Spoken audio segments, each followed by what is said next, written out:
March 12, 2005. Church of the Good Shepherd, Beverly Hills. Dom DeLuise had died 3 days earlier. Heart failure, 65 years old, one of the most beloved comedic actors in Hollywood, and standing outside the church, unable to get in, was Burt Reynolds, 69 years old, red-eyed, alone. Watching through the windows as hundreds of people celebrated the life of his best friend. His best friend for 40 years, the man he'd made a dozen films with, the man who'd stood beside him through divorces, box office bombs, and career collapses, the man who'd called him brother. But Dom's family had made one thing very clear. Burt Reynolds was not welcome at this funeral.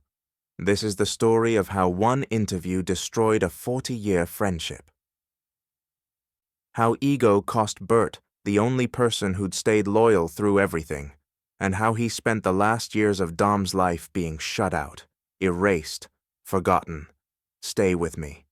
Because what Dom's son said to Burt outside that church is something Burt carried until the day he died. If stories about the real cost of ego move you, make sure you subscribe and stay until the end. Drop a comment and let me know where you're watching from right now. 1965. That's when it started. Burt Reynolds was 30 years old, doing small TV roles, trying to break into film. Dom DeLuise was 28, doing dinner theater and comedy clubs, dreaming of something bigger. They met on the set of a variety show, some forgettable NBC special that nobody remembers. But what happened during rehearsal changed both their lives. Burt was doing a sketch. Serious, dramatic, trying to prove he was a real actor. Dom was in the sketch too, playing comic relief. Between takes, Dom did an impression of Marlon Brando eating a sandwich. Burt laughed so hard he couldn't breathe. The first real laugh he'd had in months. "You're funny," Burt said. "You're not supposed to be," Dom replied, "but you are." They became instant friends. Not Hollywood friends, real friends. The kind who showed up at 2 a.m. when life got dark. The kind who told the truth even when it hurt. Over the next 40 years, they made 12 films together. Smokey and the Bandit, Cannonball Run, The End. Dom was always the sidekick, the comic relief, the best friend character. And in real life, that's exactly what he was. When Burt's first marriage fell apart, Dom was there. When Burt's career started sliding in the 80s, Dom was there. When Burt went bankrupt in the 90s, Dom was there. Dom never judged, never lectured, just showed up. "That's what brothers do," Dom told an interviewer once. "You don't abandon family." But here's what nobody understood. Dom gave up opportunities to stay loyal to Burt. In 1987, Steven Spielberg wanted Dom for a role, a serious role. The kind that could change a comedy actor's career. But the shooting schedule conflicted with Cannonball Run 2, another Burt Reynolds vehicle that everyone knew would bomb. Dom chose Burt's film, turned down Spielberg. "Burt needs me," Dom told his agent. "Steven will be fine." That's the kind of friend Dom DeLuise was, and for 40 years, Burt took it for granted. The year 2000. Everything was different. Burt was 64. His career was essentially over. Direct-to-video movies, guest spots on bad TV shows, the occasional interview where he talked about the glory days. Dom was still working, voice acting, dinner theater, cooking shows, not famous anymore but happy, comfortable, at peace with his life. Then came the Esquire interview. A journalist was writing a retrospective piece on Burt's career. The rise and fall of Hollywood's biggest star. That kind of thing. The journalist asked about the Cannonball Run films, the critic disasters that somehow made money.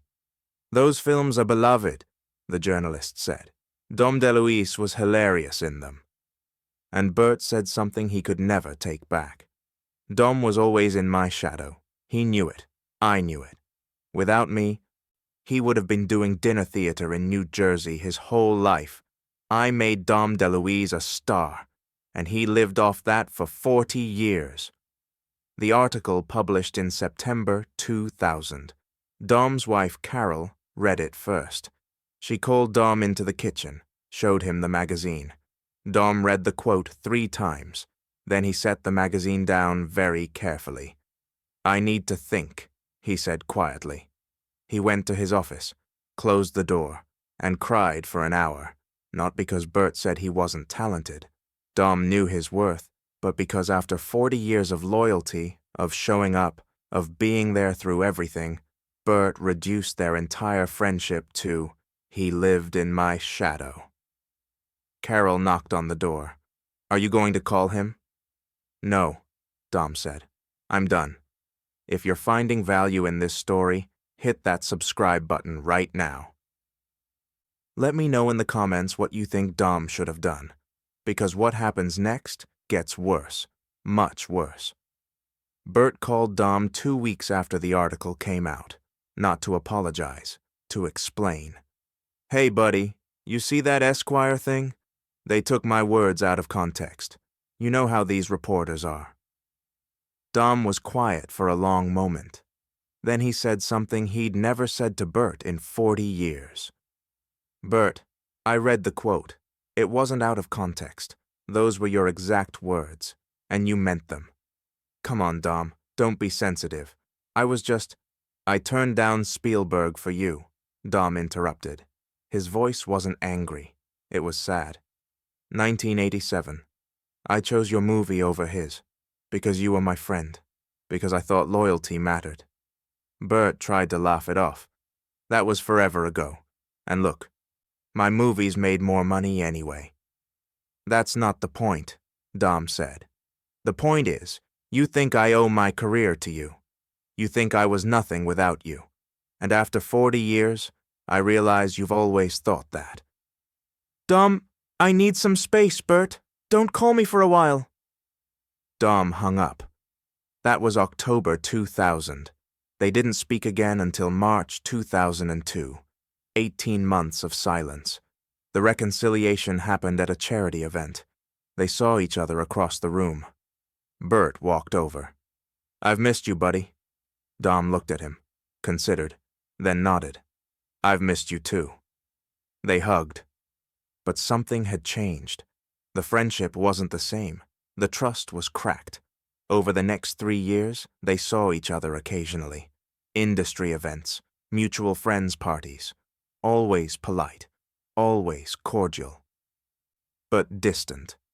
Dom's wife, Carol, noticed. "You don't call him anymore." "No," Dom said. "I don't." "Do you miss him?" Dom thought about it. "I miss who I thought he was." Then came March 9th, 2005. Dom DeLuise had a heart attack. Massive. Instant. He died before the ambulance arrived. The news spread through Hollywood immediately. Tributes poured in. Mel Brooks, Carl Reiner. Every comedian who'd worked with Dom had a story about his kindness, his generosity, his talent. Burt heard the news from a reporter, not from Dom's family, not from mutual friends, from a reporter calling for a quote. "Mr. Reynolds, Dom DeLuise has passed away. Would you like to comment?" Burt couldn't speak for a full minute. "He was my best friend," Burt finally said. "For 40 years. He was my brother." The reporter thanked him and hung up. Burt sat in his house and wept, not the dignified tears of a man mourning a colleague, the raw, broken sobs of someone who'd just realized what they'd lost. He called Dom's house. Carol answered. "Carol, it's Burt. I just heard. I'm so sorry. I loved him. You know I loved him." "I know you did, Burt. The funeral. When is it? I'll be there. I need to be there." Silence on the line. "Carol?" "Burt, I don't think that's a good idea." "What do you mean? He was my best friend." Carol's voice was gentle but firm. Dom loved you, Burt. For 40 years he loved you. But you hurt him. And in the last few years of his life, he realized the friendship wasn't what he thought it was. But I need to say goodbye. The family has decided. You're not on the guest list. Carol, please. I'm sorry, Burt. I really am. But this is what Dom would have wanted. She hung up. Before I tell you what happened at the funeral, make sure you are subscribed. Leave a comment telling me what you think Burt should do. I promise what happens next is more devastating than anything you could imagine. March 12th, 2005, 10 a.m. Church of the Good Shepherd, Beverly Hills, the most famous church in Hollywood, where countless celebrities had been married, baptized, eulogized. Inside, 400 people gathered to celebrate Dom DeLuise's life. Mel Brooks gave the eulogy, talked about Dom's heart, his laugh, his ability to make everyone around him better. Burt Reynolds was not inside. He was standing across the street, dark suit, sunglasses, trying to be invisible. He'd driven there anyway. Even though Carol said no, even though the family didn't want him, he couldn't stay away. A photographer spotted him, then another. Soon there were 6 cameras pointed at Burt Reynolds standing outside his best friend's funeral. The photos would appear in People magazine a week later. Burt Reynolds not invited to Dom DeLuise's funeral. Someone from the church staff approached him. A young woman, gentle voice. Mr. Reynolds, I'm sorry, but the family has requested— I know, Burt interrupted. I'm not trying to get in. I just needed to be here. Do you want me to tell the family you're outside? Burt thought about it, shook his head. No, I don't want to cause any more problems. He stood there for 3 hours, through the entire service, through the procession of mourners leaving, through the loading of flowers into cars, just watching, saying goodbye from a distance. As the crowd thinned, Burt saw Dom's 3 sons helping Carol to the car. Peter, Michael, David, boys Burt had watched grow up, boys who'd called him Uncle Burt. Peter saw him, stopped, said something to his brothers, then walked across the street. Burt's heart jumped. Maybe Peter would understand. Maybe— Peter stopped 5 feet away. You shouldn't be here. Pete, I needed to say goodbye. Your dad was— My dad was your friend for 40 years. Peter cut him off. And you spent most of that time taking him for granted, using him, making him feel small. That's not true. I loved your father. You loved what he did for you, Peter said. His voice wasn't angry. It was sad. You loved having someone who would always show up, who would always say yes, who would never leave. Burt felt his throat tighten. Pete, please. My dad told me something 3 months before he died. We were having dinner. I asked him about you, about the old days. Peter's eyes filled with tears. He said, Burt Reynolds was the biggest mistake of my life, not because he was a bad person, but because I let him treat me like I didn't matter, and I wasted 40 years waiting for him to realize I did. The words hit Burt like a physical blow. Your dad didn't mean that. He was angry about the interview. He wasn't angry, Peter interrupted. He was heartbroken. There's a difference. Peter turned to walk away. Burt grabbed his arm. Please, let me come to the burial. Let me be there. I won't talk to anyone. I just need— Peter pulled his arm free. My father told me something else. He said, if I die, don't let Burt come to the funeral. He'll make it about him. He'll cry and apologize and everyone will feel sorry for him. But it won't be about missing me. It'll be about his guilt. And I don't want my funeral to be another place where Burt Reynolds is the star. Peter walked back to the car, got in, drove away. Burt stood alone on the sidewalk, cameras still clicking, people walking past, recognizing him, whispering. A security guard approached. "Mr. Reynolds, the family has asked me to escort you to your vehicle." "I'm going," Burt said. "I'm going." If this story is moving you, share it with someone who needs to hear it. Subscribe for more untold Hollywood stories. And tell me in the comments where in the world you're watching from right now. The photos appeared everywhere. Burt Reynolds, shut out of his best friend's funeral. Hollywood couldn't believe it. Some defended Burt. Everyone makes mistakes. Dom should have forgiven him. Others understood. Burt spent 40 years taking Dom for granted. One apology doesn't fix that. Burt gave no interviews for 6 months, refused to talk about Dom, refused to talk about the funeral. Then in October 2005, a small magazine convinced him to sit down. The interviewer asked about Dom's death. Burt's face changed. The defensive charm disappeared. What remained was raw grief. "I loved Dom," Burt said quietly, "and I failed him. For 40 years, I had the best friend anyone could ask for, and I treated him like he was lucky to know me." Do you regret the Esquire interview? I regret everything. The interview, the way I talked about our work together. The way I never thanked him for all the times he showed up. The way I took his loyalty and threw it away for a stupid quote that made me sound important. Burt's voice cracked. I didn't get to say goodbye. Not really. I stood outside his funeral like some stranger, like I was nobody to him. And the worst part is, by the end, I was nobody to him, because I made sure of it. Do you think he forgave you before he died? Burt was quiet for a long time. No, and I don't blame him.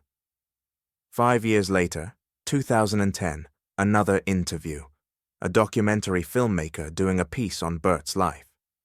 "What's your biggest regret?" Burt didn't hesitate. "Losing Dom, not because he died, because I killed the friendship years before he died. I killed it with ego and carelessness and the assumption that he'd always be there, no matter how badly I treated him. If you could go back, I'd call him the day that article came out. I'd say, 'Dom, I'm sorry. Those words were cruel and untrue, and you deserved better.' I'd tell him that turning down Spielberg for me was the most loyal thing anyone ever did. I'd tell him that he wasn't in my shadow. He was the light that made me look good." Burt's eyes filled with tears. "But I can't go back, and Dom died thinking I never valued him, and that's something I have to live with every single day." The interviewer asked one more question. "What would you want people to know about Dom DeLuise?" "That he was better than me," Burt said. "In every way that matters. He was kinder, more generous, more loyal, more real. And I spent 40 years treating him like he should be grateful I let him be my friend." Burt looked directly at the camera. If you have someone in your life who shows up for you, who supports you, who stays loyal even when you don't deserve it, don't be like me. Don't wait until they're gone to realize what you had. Tell them now. Thank them now. Because standing outside their funeral, shut out by their family, realizing you destroyed the best thing in your life, is a pain I wouldn't wish on anyone. The documentary ended. Burt walked off camera, and for the rest of his life, he carried that pain. Burt Reynolds died September 6, 2018. Heart attack, 82 years old. At his funeral, there were speeches about his films, his charm, his impact on Hollywood, but nobody from the DeLuise family attended. Not Carol, not Peter, not Michael, not David.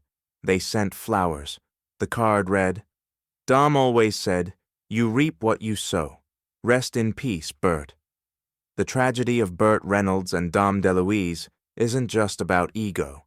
It's about taking people for granted, about assuming loyalty is unlimited, about realizing too late that the people who love you aren't obligated to stay. Dom DeLuise gave Burt 40 years of friendship. and Burt spent those 40 years acting like Dom was lucky to be there. When Dom finally walked away, when his family shut Burt out of the funeral, they weren't being cruel. They were protecting Dom's memory from one more moment of being overshadowed by Burt Reynolds. The last photos of Burt at that funeral, standing alone across the street, cameras capturing his grief, are the visual representation of everything he lost. Not fame, not money, not career. He lost the one person who loved him when he had nothing to offer, the one person who stayed when everyone else left, the one person who saw past the ego to the lonely, insecure man underneath. And he lost him because he couldn't see that person's worth until it was too late. If this story moved you, subscribe for more untold Hollywood stories. Share this video with someone who needs to hear it, and let me know in the comments where you are watching from right now. Because sometimes the hardest lessons are the ones that cost us everything.